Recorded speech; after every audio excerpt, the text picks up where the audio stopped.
சொல்லுகிறார்.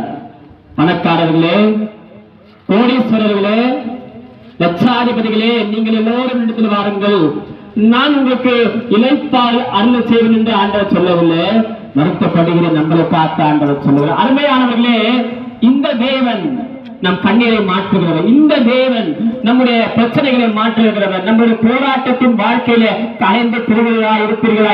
அன்பு கூறுவதிலே மதம் மாற்ற அல்ல, மனதிலே ஒரு மாற்றத்தை கொண்டு வருவதற்காக வந்திருக்கிறோம். எல்லாரும் நினைக்கிறீங்க கிறிஸ்துவ மதம் மாற்ற அல்லங்க, மனதிலே ஒரு சமாதானத்தை கொண்டு, சமாதானம் இல்லாமல் இருக்கிறவர்களாயின் கட்ட சொல்ல நிச்சயமாகவே ஒரு முடிவு உண்டு. சகோதரர் பாடினார், நிச்சயமாகவே ஒரு முடிவு உண்டு.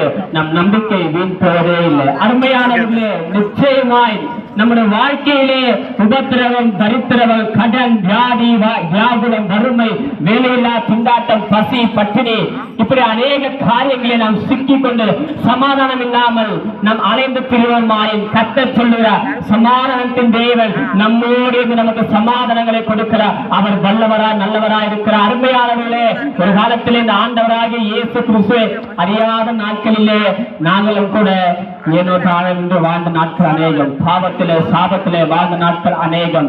எங்களை மாற்றின தேவன், எங்களை மாற்றிய தேவன், எங்களை வாழ வைத்த தேவன். அருமையானவர்களே, ஒரு உலகத்தான் சொல்லுகிறான், நம்முடைய வாழ்க்கையில கூட பாத்தீங்கன்னா எத்தனையோ உபத்திரவங்கள் வர, தரித்திரங்கள் வரல. ஆனா உலகம் கொடுக்கிற சமாதானம் அல்ல, நான் கொடுக்கிற சமாதானம் நித்திய சமாதானம் என்று ஆண்டவர் சொல்லுகிறார்.